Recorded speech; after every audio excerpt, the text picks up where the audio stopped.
Muli, isang mapagpalang gabi sa inyo mga kapatid. Miyerkules na naman po, midweek service na naman po natin. Tunay po na napakabuti ng ating Diyos. Hallelujah! Karapat dapat nating papurihan at pasalamatan.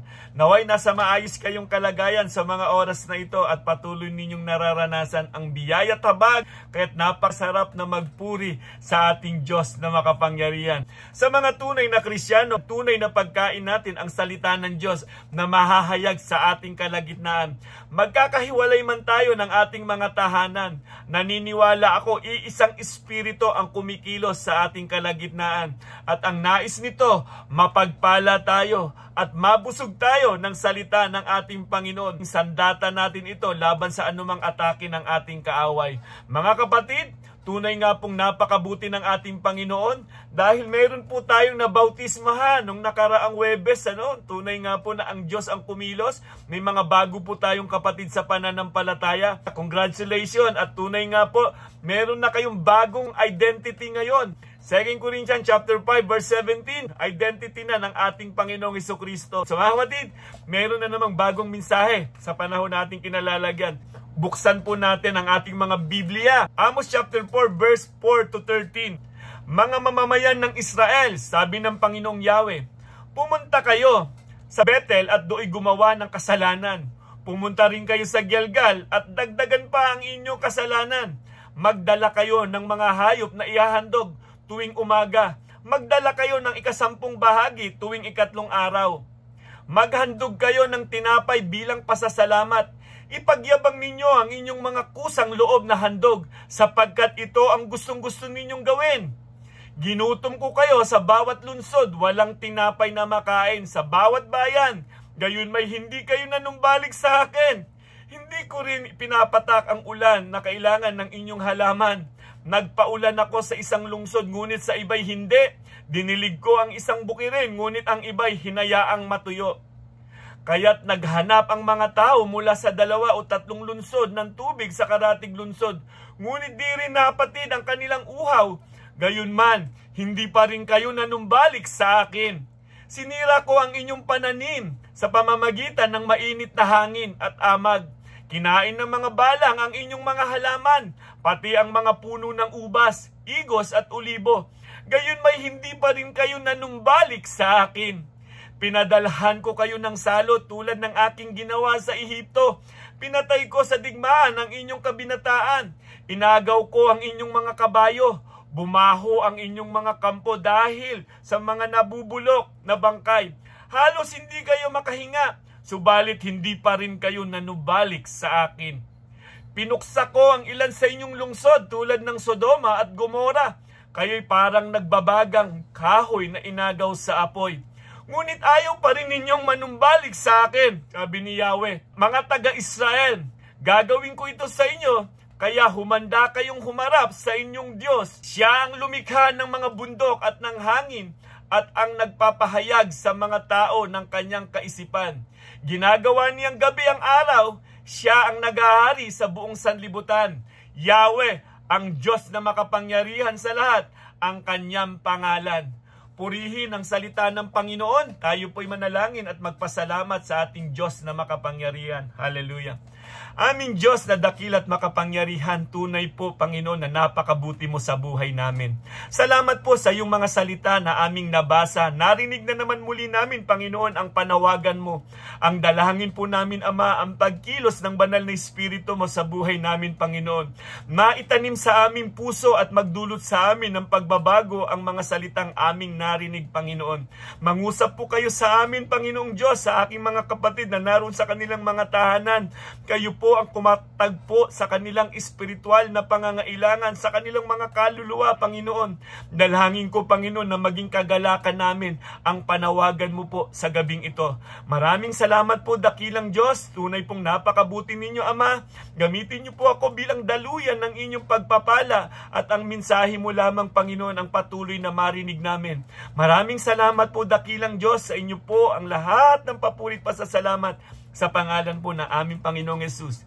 Amen. Hallelujah. Tunay po na napakabuti ng ating Diyos. Hallelujah. Siya ang ating sandigan. Siya ang pinagmumulan ng ating buhay. Siya ang pinagmumulan ng ating lakas. Saan ka papupunta, kapatid? kundi sa presensya lang at ng ating Diyos na makapangyarihan. So mga kapatid, nabasa po natin ang panawagan ng Diyos sa panahon na ating kinalalagyan. Bagamat nangyari man ito sa bayan ng Diyos sa Old Testament, pero ngayon, parang ito pa rin ang nangyayari. Habang binabasa ko ito, nakaka-relate ako sa panahon na ating kinalalagyan. Kaya nga ang Biblia, hindi po yan nananatiling sa Old Testament lang. Habang binabasa po natin ang salita ng Diyos, nangungusap pa rin po yan. Kasi ang Diyos, siya noon hanggang ngayon na hindi nagbabago. Hallelujah! Kung siya yung Diyos na mahabagin sa panahon ng Old Testament, maging ngayon po, siya pa rin yung Diyos na mahabagin na hindi nagbabago. So mga kapatid, babala ng Diyos sa Israel noon, paalala sa ating panahon ngayon. Hallelujah! Balikan lamang po natin. Si Amos ay isang pastol na tagapangalaga ng puno ng sikomoro mula sa Tekoa. Sa Amos chapter 1 verse 1, mababasa po natin yan mga kapatid. Hindi siya propeta by profession, pero tinawag siya ng Diyos para magsalita laban sa kasalanan ng Israel. Yan yung dakilang biyaya ng Panginoon. Dahil sa kanyang dakilang pag-ibig, meron siyang tinatawag para bigyan ng paalala ang bayan na kanyang pinili. Sa panahong ito, ang hilagang kaharian ng Israel sa panahon ni Haring Jeroboam II ay masagana at mayaman. Pero kasabay nito ay lagahanap din ang pang-aapi sa mahihirap, pagiging maluho ng mayayaman, pagsamba sa Diyos-Diyosan, at pagkukunwari ng reliyoso. Nag-aalay at nagriritual pero wala namang pagsunod sa Diyos. Yan ang problema sa panahon ni Amos kung bakit tinawag si Propeta Amos para paalalahanan ang bayang pinili ng Diyos. So ang aklat ng Amos ay tinig ng Diyos na nagbibigay ng matinding babala sa Israel. Makikita natin dito na ang Diyos ay paulit-ulit na nagpapadala ng mga paalala, parusa at mga pangyayari upang gisingin ang kanyang bayan mula sa kanilang kasalanan. Ngunit sa kabila ng lahat ng ito, nananatili silang matigas ang puso at hindi bumalik sa Kanya. Nakakalungkot ang ganitong kalagayan. Sa panahon na ating kinalalagyan mga kapatid, hayag na hayag ang salita ng Diyos. Salamat na lamang at may banal na espiritu na kumikilos sa buhay natin. 5 beses sinabi ng Diyos sa kanila sa verse 6, 8, 9, 10 to 11, ngunit hindi pa rin kayo bumalik sa akin. Paulit-ulit na sinasabi ng Panginoon, manumbalik kayo sa akin. Nag-aantay siya laging manumbalik. Ibig sabihin, kahit binibigyan niya sila ng disiplina, gaya ng tagutom, tagtuyot, salot, digmaan, ay hindi pa rin sila natututo. Ganon katigas ang ulo ng mga Israelita sa panahong ito. Kaya ang mensaheng ito ay magsilbi nawang paalala sa mga simbahan at mananampalataya ngayon na ang Diyos ay hindi lang Diyos ng pagpapala, kundi Diyos din ng hustisya. Hindi sapat ang pagiging religyoso kung wala namang tunay na pagsunod at pagbabago ng buhay. Hallelujah! May isa akong kwento na nais kong i-share sa inyo. May isang tao na nagpa-check up sa isang doktor. Habang tinitignan ng doktor ang resulta ng laboratory nito, nakita niyang malala ang sakit ng kanyang pasyente at kung hindi siya agad magpapagamot, tiyak na mamamatay ito. Kaya kinausap niya agad ito. Kaibigan, seryoso ang kalagayan mo. Kailangan mong sundin ang mga payo ko. Uminom ka ng gamot at magbago ka ng lifestyle kung gusto mo pang humaba ang buhay mo. Pero ngumiti lang ang pasyente niya at sinabing, Dok, maraming salamat pero sa palagay ko ay malakas naman ako. Babalik na lang ako sa inyo kung sakaling lumala. Pagkaraan ng ilang buwan, bumalik nga ang pasyente, kaya lang ay huli na ang lahat. Kumalat na ang sakit at wala na itong lunas. Hallelujah! Mga kapatid, ganyan ang larawan ng Israel sa Amos chapter 4. Paulit-ulit silang binibigyan ng babala ng Diyos pero patuloy pa rin sila sa paggawa ng kasalanan at pagtanggi. Sa halip na magsisi, nagbubulag-bulagan sila hanggang dumating ang oras ng paghatol. Hallelujah! Kaya ang tanong sa atin ngayon, paano kaya tayo tutugon sa mga babala ng Diyos? Makikinig ba tayo ngayon o hihintayin na lang natin na maging huli na ang lahat? Hallelujah! Sa panahon nating kinalalagyan mga kapatid, Ang Diyos hindi po nagkulang para paalalahanin ang kanyang mga nilikha. Ang mga tao, patuloy niya binibigyan ng panawagan. May mga salita ng Diyos na nahahayag sa panahon na ating kinalalagyan. Ano ba ang impact nito sa atin? Na nagsasabi tayong Kristiyano, kumusta ang buhay natin sa harapan ng Diyos, kapatid? Binibigyan pa tayo ng Diyos ng pagkakataon para magbago. Walang pinagkaibaya sa panahon ni Amos. Manumbalik kayo sa akin. Ayusin ninyo yung buhay ninyo. May pagkakataon pa, huwag ninyong hayaan na humarap na kayo sa aking hukuman. So mga kapatid, sa panahon natin kinalalagyan ngayon, 3 babala ng Diyos sa kanyang bayan noon, ngunit 3 mahahalagang paalala naman sa ating iglesia ngayon. Hallelujah!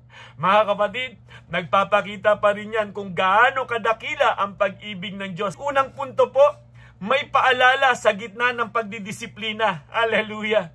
Ang disiplina ng Diyos ay paalala ng kanyang pag-ibig. Hallelujah! Sa Old Testament, hanggang sa panahon na ating kinalalagyan, ang Diyos ay hindi nagkukulang na para paalalahanan tayo. Balikan po natin ang ating scripture reading. Sa Amos chapter 4, verse 5 to 6, maghanda kayo ng tinapay bilang pasasalamat. Ipagyabang ninyo ang inyong mga kusang loob na handog, sapagkat ito ang gustong-gusto ninyong gawin. Ginutom ko kayo sa bawat lunsod. Walang tinapay na makain sa bawat bayan. Gayon may hindi kayo nanumbalik sa akin. Disiplina ng Diyos. Ang kahirapang dinanas ng mga Israelita para makita nila kung sila ba ay babalik, para makita nila ang dakilang pag-ibig ng Diyos. Kapag dumaraan tayo sa pagsubok, baka ito ay pagtawag ng Diyos na bumalik na tayo sa Kanya. Mahalagang makita natin mga kapatid, ano mang bigat ng buhay kapatid, kailangan tiyakin lamang natin na nakaangkla tayo sa salita ng Diyos. Isang panawagan ng Diyos na ang kailangan lang naman manumbalik. Para sa isang magulang, paulit-ulit kang sumisigaw sa iyong anak na huwag lumapit sa kalsada dahil may sasakyan. Sa umpisa, mahina lang ang palo sa kamay bilang paalala. Sumunod, pagagalitan mo na, pero kung patuloy kang binabaliwala ng iyong anak, tiyak na darating ang oras na masasaktan siya sa isang tunay na aksidente.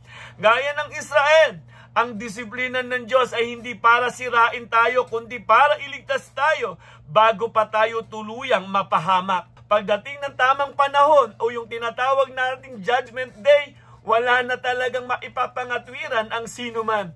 Hindi aksidente na nagkataon lang ang mga pangyayari sa bayan ng Diyos. Ginamit niya ang mga sakuna at hirap na naranasan ng Israel para gisingin sila. Pero anong sabi? Ngunit hindi pa rin kayo bumalik sa akin. Hallelujah! Mga kapatid, nakakalungkot ang ganyang kalagayan. Kaya nga yung paalala sa Revelation chapter 3 verse 19, sinasaway ko't pinapalo ang lahat ng aking minamahal, kaya't maging masigasig ka, pagsisihan mo't talikuran ang iyong mga kasalanan. Yan ang salita ng Diyos na hindi nagkukulang sa panahon na ating kinalalagyan. Maaaring babala rin ito sa ating iglesia. Kung sa kabila ng ating mga pagsubok, hindi pa rin tayo lumalapit sa Diyos, unti-unti nitong pinatitigas ang ating puso. Tandaan po natin, ang disiplina ay tanda ng kanyang pagmamahal. Pero kung hindi tayo makikinig, darating ang takdang paghahatol ng Diyos. Hallelujah! Kaya nga sa Hebrews chapter 12 verse 6, sapagkat dinidisiplina ng Panginoon ang mga minamahal niya at pinapalo ang itinuturing niyang anak. Magpasalamat tayo kapatid kung mayroong pagtapik ang Diyos. Ang mahalaga lamang nito mga kapatid, sunod na kung natapik na ng Diyos. So 3 babala ng Diyos sa kanyang bayan noon, ngunit 3 mahalagang paalala naman sa ating iglesia ngayon. Hallelujah! Una po, may paalala sa gitna ng pagdidisiplina. Hallelujah! May halaga ang pagsunod sa pamamagitan ng tunay na pagsisisi. Hallelujah! Amos chapter 4 verse 12, mga taga-Israel, gagawin ko to sa inyo, kaya humanda kayong humarap sa inyong Diyos. Hallelujah! Ito hindi na po paanyaya kundi isang babala. Kung patuloy nating binabaliwala ang tinig ng Diyos, darating ang panahon ng kanyang paghatol. Hallelujah! Sa Romans chapter 2 verse 5, ngunit dahil matigas ang inyong ulo at ayaw mong magsisi, lalo mang pinabibigat ang parusang igagawad sa iyo sa araw na iyon, kung kailan ihahayag ang puot at makatarungang paghatol ng Diyos. Ganyan ang kalagayan ng mga Israelita. Hallelujah! Kahit gaano kadalas ang pag-aalay at pagsamba ng bayang Israel, hindi naman iyon ang naging katanggap-tanggap sa Diyos para sa Kanya. Ito'y pakunwari lamang kasi hindi naman nababago ang kanilang puso. Hallelujah! Mga kapatid, ang salita ng Diyos ang magpapatunay. Sa Matthew chapter 15 verse 8 to 9, ang paggalang sa akin ng bayang ito ay pakunwari lamang, sapagkat sa bibig at hindi sa puso ito bumubukal. Walang kabuluhan ang kanilang pagsamba, sapagkat itinuturo nilang galing sa Diyos ang kanilang mga utos. Kung tayo'y nagtitipon linggo-linggo, kumakanta, nagdarasal, pero wala namang pagbabago sa ating buhay, baka hindi ito totoo. Ang ating pagsamba, ang Diyos ay naghahanap ng pusong tapat. Hindi po sapat ang pagdalo sa simbahan o pananalangin kung hindi naman natin sinusunod ang Diyos sa araw-araw ng ating pamumuhay. Hallelujah! Sinasabi mong Kristiyano ka, kapatid, mahalaga ang liwanag ni Kristo sa buhay natin. Mapapanatili ang liwanag kung lagi tayong nakakonek sa ating Panginoong Hesukristo. Ang buka ng ating bibig ay laging pasasalamat sa ating Panginoong Hesukristo lamang. So mga kapatid, tatlong babala ng Diyos sa kanyang bayan noon, ngunit tatlong mahalagang paalala naman sa ating iglesia ngayon. Una, may paalala sa gitna ng pagdidisiplina. Hallelujah! Pangalawa, may halaga ang pagsunod sa pamamagitan ng tunay na pagsisisi. Pangatlo po mga kapatid, may hangganan ang pagtitiis. Kaya't magbalik loob na hanggat may oras pa. Hallelujah! Balikan po natin ang ating scripture reading kanina. Amos chapter 4 verse 12. Siya ang lumikha ng mga bundok at ng hangin, at ang nagpapahayag sa mga tao ng kanyang kaisipan. Ginagawa niyang gabi ang araw, siya ang nagahari sa buong sanlibutan. Yahweh, ang Diyos na makapangyarihan sa lahat, ang kanyang pangalan. Ang tao ay walang takas sapagkat lahat tayo ay haharap sa Diyos. Hallelujah! Kumusta ka, kapatid? Hallelujah! Napaghandaan na ba natin ang paghaharap natin sa ating Diyos na makapangyarihan sa lahat? Hallelujah! Kaya yung buhay na meron tayo ngayon, buhay ng paghahanda para sa buhay na walang hanggan. Baka iniisip natin na may bukas pa para magsisi, pero walang kasiguruhan ang buhay. Ang tanong, handa ba tayo sa pagsalubong sa Diyos ngayon? Hallelujah! Handa ba tayong humarap bilang kanyang mga anak o bilang isang hinahatulan? Nakakalungkot mga kapatid, kung haharap ka sa Diyos, yung paghatol na ang sasapitin. Hanggat may pagkakataon pa mga kapatid na lumapit at magpakumbaba sa Diyos at magsisi at ayusin ang ating buhay sa harapan ng Diyos, huwag mong sayangin kapatid. Ito yung tamang panahon hanggat nararanasan pa natin ang biyaya at habag ng Diyos sa panahon na ating kinalalagyan. Kapatid, magsisi na at sumuko sa Diyos at tanggapin siya bilang Panginoon at tagapagligtas ng buhay natin.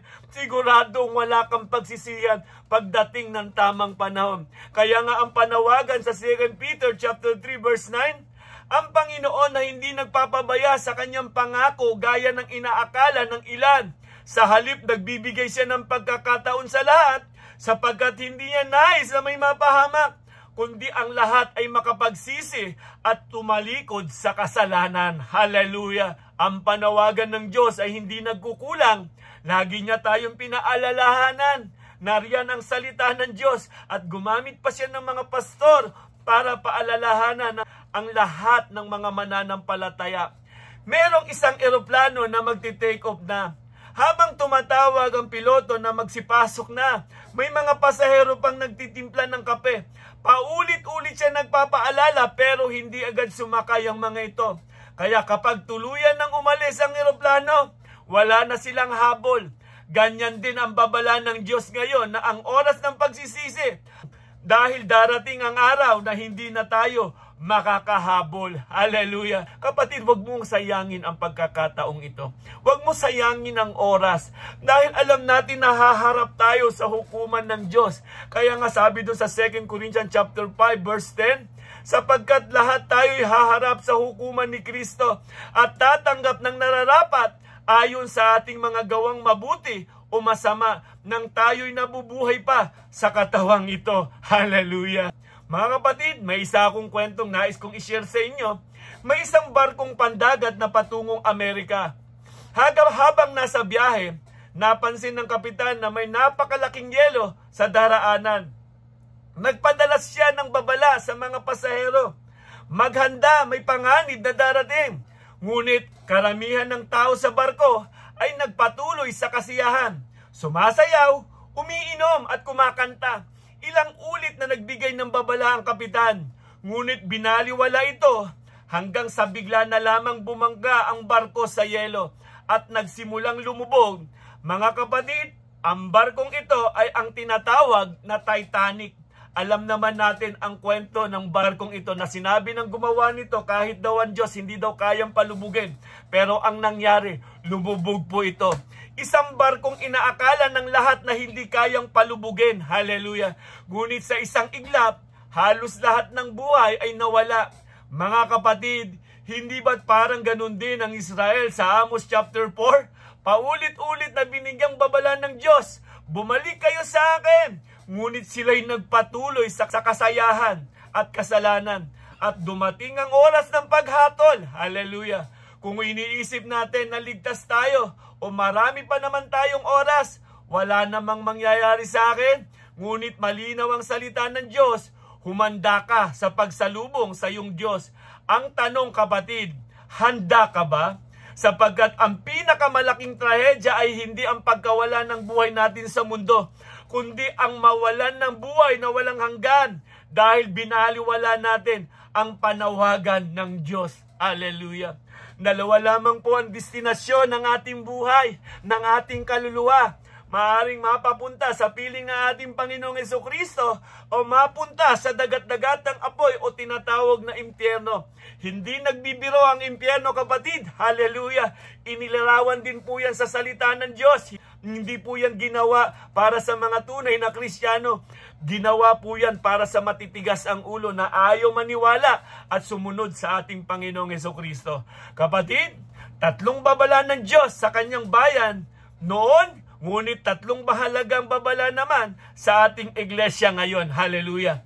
Una, may paalala sa gitna ng pagdidisiplina. Hallelujah. Pangalawa, may halaga ang pagsunod sa pamamagitan ng tunay na pagsisisi. Pangatlo po mga kapatid, may hangganan ng pagtitiis. Kaya't magbalik loob na hanggat may oras pa. Hallelujah. Kapatid, isang napakagandang panawagan sa atin. Kumusta ka, kapatid? Kumusta ang kinalalagyan mo? Ikaw ba yung Kristiyano lang sa salita? Delikado ang ganyang kalagayan, kapatid. Kung sinasabi mong Kristiyano ka, nakikita dyan ang bunga ng banal na Espiritu. Meron tayong tinatawag na change life, change character, good work, soul winning disciple. Yan talaga ang tatak ng may tunay na banal na Espiritu ng Diyos. Kung merong nais paghandaan sa buhay na meron tayo, ay yung pagharap natin sa ating Diyos na makapangyarihan. Ngayon pa lamang, binibigyan niya tayo ng pagkakataon para mapaghandaan natin ang pinakamahalagang destinasyon natin sa piling ng ating Panginoong Jesucristo. Huwag sayangin ang buhay. Huwag masyadong i-enjoy ang buhay sa sanlibutan. Hallelujah! Mas magandang maranasan natin lagi ang presensya ng Diyos sa buhay natin ngayon, mga kapatid. Mga kapatid, alam natin malawak ang daan patungo sa kapahamakan, ngunit makipot ang daan patungo sa buhay na walang hanggan. Hindi nagkulang ng panawagan ng Diyos na lumapit kayo sa akin. Lahat kayong mga nabibigatan, lumapit kayo sa akin at bibigyan ko kayo ng kapahingahan. So mga kapatid, sa aking pagtatapos, gusto ko magbigay sa inyo ng napakahalagang paalala.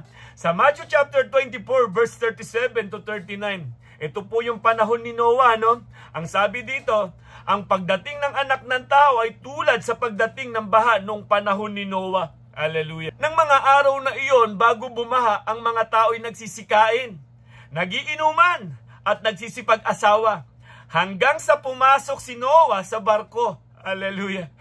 Hindi nila namamalayan ang nangyayari hanggang sa dumating ang baha at tinangay silang lahat.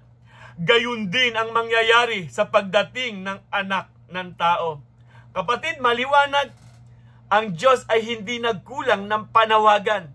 Inilarawan niya pa yung panahon ni Noah. Sa panahon ni Noah, paulit-ulit na nagbigay ng babala ang Diyos. Darating ang malaking baha.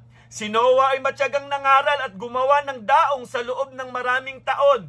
Ngunit ang mga tao'y nagtawanan. Hindi naniwala at nagpatuloy sa kanilang kasalanan. Hanggang sa dumating ang ulan, nagsara ang pintuan ng daong at huli na ang lahat. Hallelujah. Ganun din sa panahon ni Lot sa Sodoma at Gomora. Nagbabala ang Diyos na gugunawin ang lungsod. Ipinagpilitan ni Lot na sumama ang kanyang pamilya at tumakas. Ngunit ang kanyang mga manugang ay nagtawa at hindi naniwala. Kaya't sila'y naiwan at nasunog sa hatol ng Diyos. Hallelujah. Mga kapatid, parehong mensahe ang dala ni Noah at Lot. May paparating na kapahamakan. Kaya't bumalik kayo sa Diyos. Ngunit kakaunti lamang ang nakinig at ito rin ang panawagan ni Amos. Humanda ka sa pagsalubong sa iyong Diyos. Hallelujah. Ang tanong ngayon, tayo ba'y kagaya ng mga tumawa at nagwalang bahala? O kagaya ng mga naniwala at sumunod? Hallelujah. Kapatid, iiwan ko sa inyo ang tanong na iyan. Naniniwala ba kayong malapit nang dumating ang ating Panginoon? Nakikita na natin ang mga sign. Nakikita na natin ang kaguluhan sa iba't ibang mga bansa. Lindol, kahirapan, tagutom. Kapatid, ano pa ang hinahantay natin? Hallelujah. Kung mayroong dapat ayusin sa buhay natin, hallelujah, isang panawagan ito, mga kapatid. Napakagandang mensahe na muli tayong ipanumbalik kung paano ginamit si Prophet Amos na paalalahanan ang bayang minamahal ng Diyos sa panahon na ating kinalalagyan. Siya pa rin yung Diyos na tumatawag ng pastor para paalalahanan ang bayang kanyang pinili. Tayo po ang bayan ng Diyos sa panahon na ating kinalalagyan ngayon. Kung sinasabi mong Krisyano ka, nakahanda ka ba sa pagbabalik ng ating Panginoon? Naiayos mo na ba yung buhay na dapat ayusin na nakalulugod sa harapan ng Panginoon? O ikaw yung sinasabi dito na natatawa lamang sa mga tao, sa mga Kristiyanong nagpapatuloy na gumawa ng kabutihan? Kapatid, kumusta tayo sa panahon na ating kinalalagyan? Ang ganda ng panawagan ng salita ng Diyos. Hallelujah. Kumusta ka, kapatid? Hallelujah. Tandaan po natin, ang Diyos ay hindi nagkulang. Nagbigay siya lagi ng panawagan. Every Sunday, every Bible study, may salita ng Diyos na iniiwan sa atin. Ang tanong ko, kapatid, kumusta ang impact sa buhay natin ng bawat salitang ating naririnig? So, kapatid, naway napagpala na naman po tayo sa isang napakagandang panawagan ng Diyos. Nangyari sa Old Testament, panawagan ngayon ng Diyos na maghanda tayo sa pagbabalik ng ating Panginoong Hesukristo. Naway wag po tayong madatnan na natutulog sa mundo o enjoy sa mundo. Naway madatnan tayo na ginagawa natin ang kalooban ng ating Diyos na makapangyarihan sa lahat. Ang banal na Espiritu sa buhay natin ay nag-aalab ito. Huwag nating hadlangan ang ningas ng banal na Espiritu. Kapag sinasabi ng banal na Espiritu ng Diyos, pahalagahan natin ang bawat gawain. Sumunod po tayo dahil wala pong masasayang. Parte po din yan ng paghahanda natin para sa pagbabalik ng ating Panginoon. So mga kapatid, naway na pagpala po tayo sa napakagandang mensahe ng ating Diyos na makapangyarihan. So nawa, sa ating pagtulog, alalahanin po natin at maaaring tanong natin sa ating sarili, handa na ba ako sa pagbabalik ng ating Panginoon? Nawa kapatid, sa tunay na pagbabalik ng ating Panginoon, gaya ni Apostol Pablo, pinananabikan niya ng makaharap ang Diyos na makapangyarihan. Dahil nga sa kanyang ginawa, tinapos niya ang laban hanggang sa dulo ng kanyang buhay. Wala siyang pinagsisihan. Kaya nga sinabi niya, ang mabuhay daw ay para kay Kristo. Na maging ang kanyang kamatayan ay may pakinabang, kapatid. Yan dapat ang maging laman ng puso't isip natin. Ang buhay natin ngayon ay para na lamang kay Kristo. Walang ibang bida sa buhay natin, kundi si Kristo lang. Kaya dapat, lagi siyang una sa buhay natin. So mga kapatid, sumainyo nawa ang kapayapaan, kagalakan at pag-asa. At patuloy po nating ipahayag sa pangalan ng Panginoong Hesukristo ay may kagalingan. Sa pangalan ng ating Panginoong Hesukristo ay may buhay na walang hanggan. God bless po and God first. Purihin ang Diyos na dakila. Hallelujah.